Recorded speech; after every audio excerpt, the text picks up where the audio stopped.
Wahai hamba-hamba Allah, sejak runtuhnya khilafah Islamiyah Al-Uthmaniyah di Turki, sejak itu berbagai negara di seluruh dunia mencoba mendirikan emirat-emirat Islam yang berbasiskan Al-Quran dan Sunnah hukum dan pemerintahannya. Tetapi rata-rata gagal karena dikeroyok rame-rame. Di Indonesia ada namanya DITI, digagalkan. Kemudian setelah itu bersambung di Mesir, ada upaya di mana Ikhwanul Muslimin mencoba berdaulat, digagalkan. Kemudian Mali mengumumkan Emirat Islamiyah Mali, digagalkan. Di Yaman berdiri Emirat Islamiyah Yaman, digagalkan. Kaukasus atau Shishan juga berusaha mengumumkan Emirat Islamiyah Shishan, juga digagalkan. Gagal semuanya. Tapi yang tidak pernah bisa ditumbangkan, tidak bisa digagalkan, dikeroyok rame-rame adalah Emirat Islamiyah Taliban. Sejak mereka berdiri, wahai Bapak Ibu yang kami muliakan, sejak mereka berdiri, mereka oleh beruang merah, yaitu penguasa dunia sebelah timur saat itu, Uni Soviet, mengerahkan semua kekuatan militernya, tentaranya untuk menghabisi Emirat Islamiyah Taliban ini. Saat itu Amerika ikut membantu dan membela Emirat Islamiyah Taliban. Tapi mereka tahu sajalah kita main belakang-belakang aja, Pak. Seluruhnya mengandalkan kepada perjuangan total jihadnya para mujahidin Emirat Islamiyah Taliban. Hancur lebur Uni Soviet. Mereka menjadi negara yang pecah berkeping-keping, kecil-kecil, ya. Lalu yang paling besar sekarang cuma Rusia. Setelah mereka tumbang, Amerika melihat musuh satu-satunya sekarang ini yang paling potensial dan wajib dibasmi adalah Emirat Islamiyah Taliban. Karena dari sana cikal bakal khilafah nanti akan muncul.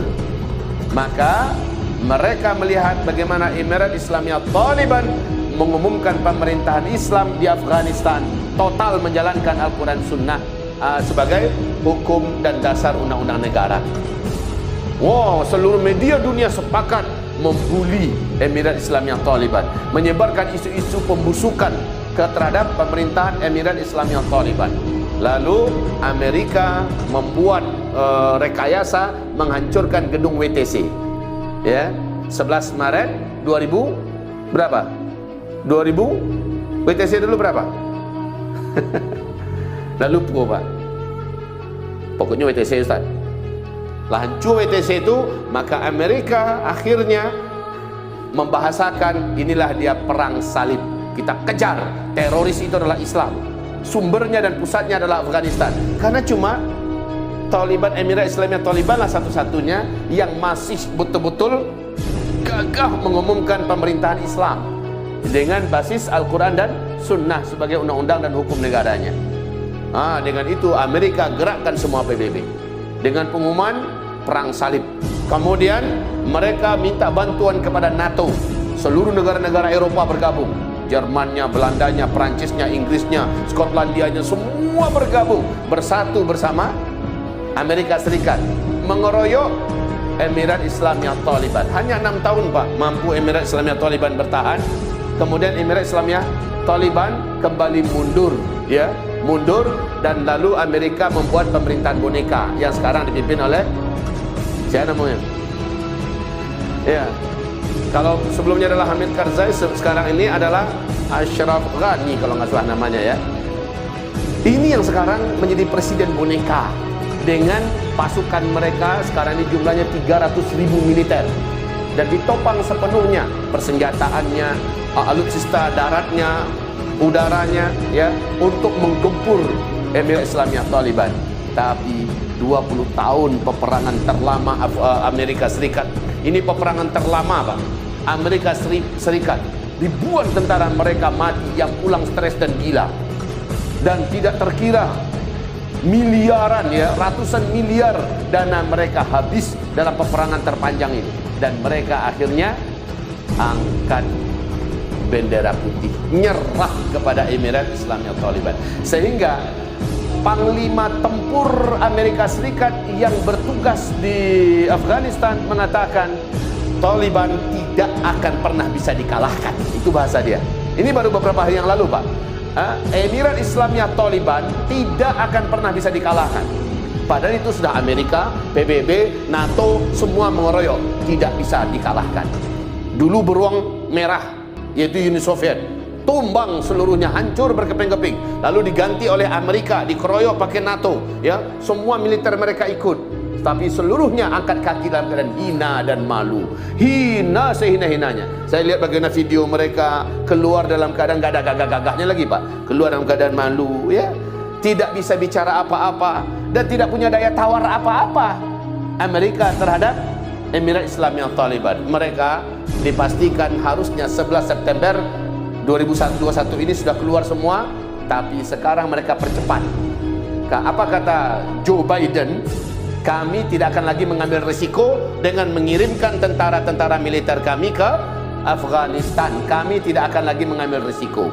Ya, jadi sudah mereka akhiri. Dari Donald Trump yang begitu garang dan ganas, ciut nyalinya di depan Taliban. Sekarang Joe Biden mengatakan dipercepat. Sekarang semua dari NATO, Pak, sudah hampir seluruhnya selesai angkat kaki. Yang agak sedikit bertahan militer dari Turki, itu pun untuk mengamankan bandara Hamid Karzai demi keamanan diplomatik katanya. Tapi Taliban berkata, wahai Turki, walaupun Anda Muslim, tapi Anda bergabung dengan NATO, dan kami tidak rela ada pasukan asing di sini. Kami anggap bila Anda tidak keluar, Anda adalah agresor, Anda adalah penjajah. Kami akan tempur Anda, ya, Anda pulang atau kita perang. Itu kata Taliban kepada pasukan Turki.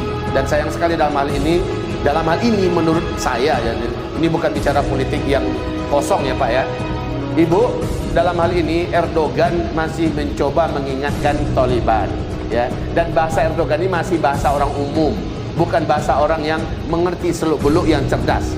Dalam hal ini Erdogan menurut saya dia sangat lemah, ya. Dalam hal ini sekali lagi Erdogan mencoba untuk membujuk Taliban. Lalu apa kata para pengamat dari Inggris, dari Jerman, dari Amerika? Apa kata mereka? Erdogan harus tahu yang dia hadapi ini siapa. Bukan kelompoknya Bashar Assad, bukan kelompoknya Khalifah Haftar yang di Libya, bukan ISIS yang dihadapi, tapi yang dihadapi adalah Taliban. Maksudnya apa mereka bicara? Yang dihadapi adalah jago perang tak terkalahkan. Siapapun Turki, ya, jangankan Turki, Uni Soviet saja hancur. Jadi dalam hal ini semoga Turki saat pertemuan nanti dengan Taliban mendapatkan jalan yang baik buat mereka. Jangan mereka mau diadu sesama Muslim. Dan Taliban sudah final. Kami akan mau menjalin diplomatik dengan negara manapun, tapi tidak militer mereka ada di negara kami. Itu prinsip Taliban. Sekarang Taliban resmi mengumumkan di televisi dan mengumumkan kepada dunia, mereka telah menguasai 85% dengan sangat cepat. Bersamaan dengan pengumuman Joe Biden bahwa tentara mereka akan ditarik seluruhnya dari Afghanistan, Taliban langsung menyapu bersih semua distrik-distrik yang ada. Ratusan distrik berjatuhan ke pangkuan Taliban, dan rakyat berseru dengan penuh takbir, dengan penuh gembira, ya. Bagaimana perbatasan juga dikuasai kembali oleh Taliban. Lalu larilah tunggang langgang, bahkan banyak pasukan demi pasukan, batalion demi batalion pemerintahan boneka ini yang sudah tidak didukung lagi oleh Amerika, sudah tidak didukung lagi oleh NATO dan sebagainya, menyerah. Mereka serahkan senjata, mereka serahkan seluruh amunisi, alutsista yang ada, mereka serahkan semua, mereka menyerah. Yang menyerah dibiarkan oleh pasukan Mujahidin Afghanistan, Emirat Islamiyah Taliban. Dibiarkan, pakaian Anda dilucut, Anda jadi rakyat. Yang mau bergabung menjadi tentara, kami akan sortir, dididik dulu agamanya, baru dijadikan sebagai mujahidin. Kalau mau jadi rakyat biasa silakan, tapi kalau masih perang, kami akan berikan kepada Anda. Lu jual, gua beli, gua borong. Itu bahasanya Pak. Nah sekarang wahai hamba-hamba Allah yang kami muliakan, Cina mau mengadu untungnya di Afghanistan. Kalau memang itu terjadi, insya Allah mereka akan habis tanding di sini, sebagaimana habis tandasnya Uni Soviet dan Amerika, NATO dan sebagainya.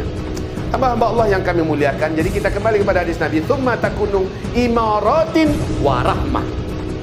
Sekarang Emirat Islamiyah Taliban mengumumkan kepada pemerintah boneka, yuk kita berunding, nggak usah perang, baiknya kalian nyerah saja. Pemerintahan Afghanistan ini kita kelola dengan pemerintahan asli Islam total secara kafah. Kalian nggak usahlah perang dengan kita. Kita ikut hidup rukun dan damai. Mana-mana yang hebat di antara kalian kami pakai, ya. Mana-mana yang berkualitas di antara kalian kami manfaatkan untuk kebaikan pemerintahan Islam ke depan. Tapi kalau kalian mau perang, kalian sudah tahu kalian tidak akan sanggup melawan kami. Berkali-kali dibujuk, kita nggak usah perang di kota ya. Kalau memang kalian mau perang, yuk keluar. Banyak akhirnya kota-kota yang jatuh dengan diserah gubernur menyerah, ya, menyerahkan semua militernya menyerah. Itu sudah banyak di Afghanistan pada hari ini. Sehingga seluruh pengamat dan ahli militer dunia berkata, dalam waktu dekat seluruh Afghanistan akan jatuh ke tangan Emirat Islamiyah Taliban. Allahu Akbar. Nah, apa yang akan berdampak ini, Pak? Sekarang kalau Taliban menjadi pemenang, dia menjadi pemenang yang mutlak dan absolut, pemenang yang total, dan tidak akan ada lagi negara yang berani menyerangnya, memeranginya. Bagaimanapun bentuknya. Sebab yang dihadapinya, Pak, bukan negara kacang-kacang. Yang dihadapinya adalah dua negara superpower dan dua-duanya kalah memalukan. Siapa yang berani melawan lagi? Siapa yang berani menentang lagi Emirat Islamiyah Taliban? Tidak ada. Kemenangan besok ini adalah awal kemenangan Islam. Demi Allah, itu awal kemenangan Islam. Cita-cita pertama daripada Emirat Islamiyah Taliban setelah merapikan negara, setelah menenteramkan dan mensejahterakan rakyatnya, pendidikan kembali berjalan, semua kehidupan kembali tenang, ya. Mereka mempersiapkan pasukan 20.000 pasukan elit untuk memerdekakan Masjidil Aqsa. Itu cita-cita mereka setelah mereka menyelesaikan mengamankan seluruh Afghanistan. Allahu Akbar. Wahai kaum muslimin yang kami muliakan, maka teringatlah oleh saya, pasukan yang akan memimpin, pasukan yang akan menjadi bala tentaranya Al-Mahdi di akhir zaman adalah dari Khurasan, kata Rasulullah. Pasukan yang selalu berperang dan selalu menang dan tidak pernah dikalahkan. Maka siapa itu, Pak? Bendera mereka adalah bendera La ilaha illallah. Saya sangat yakin kalau Allah izinkan ini, dan insya Allah pasti Allah izinkan ini, maka mereka bergerak menuju Syam. Satu persatu disisir oleh mereka, Pak, bergabung dengan mujahidin yang ada, dan mereka tetap membesarkan kepentingan wujudnya khilafah Islamiyah. Karena dalam hadis sahih Imam Muslim, khilafah Islamiyah tidak akan diumumkan di Afghanistan, tidak akan pernah diumumkan di Arab Saudi, di seluruh negeri Arab, tidak akan. Pemerintahan khilafah Islamiyah yang nanti akan sifatnya mendunia diumumkan berdirinya adalah dengan ditaklukkan Baitul Maqdis, dan di sanalah diumumkan nanti khilafah Islamiyah. Maka kata Rasulullah, pada saat itu negeri teraman seluruh dunia adalah Palestina. Negeri teraman, mujahidin terkuat dan terbaik ada di Palestina, dan dengan cepat mengembangkan sayapnya. Dan lalu setelah itu mereka sangat yakin, karena hadisnya melanjutkan, saat khilafah Islamiyah diumumkan di Palestina, setelah dibebaskan Baitul Maqdis, seluruh dunia mengalami gempa bumi yang sangat besar, banjir yang sangat mematikan, perang di seluruh kota dan negara, ya, mengalami hal-hal yang terburuk. Yang aman cuma Palestina, kata Rasulullah. Yang aman hanya Palestina. Jadi kalau seandainya ada niat yang baik, Bapak Ibu semua, untuk mau hijrah ke sana, memenuhi kata-kata Rasulullah kepada Abdullah ibnu Rawahah, kau akan dengar nanti di akhir zaman Baitul Maqdis dibebaskan, lalu khilafah Islamiyah diumumkan, maka hijrahlah segera ke sana.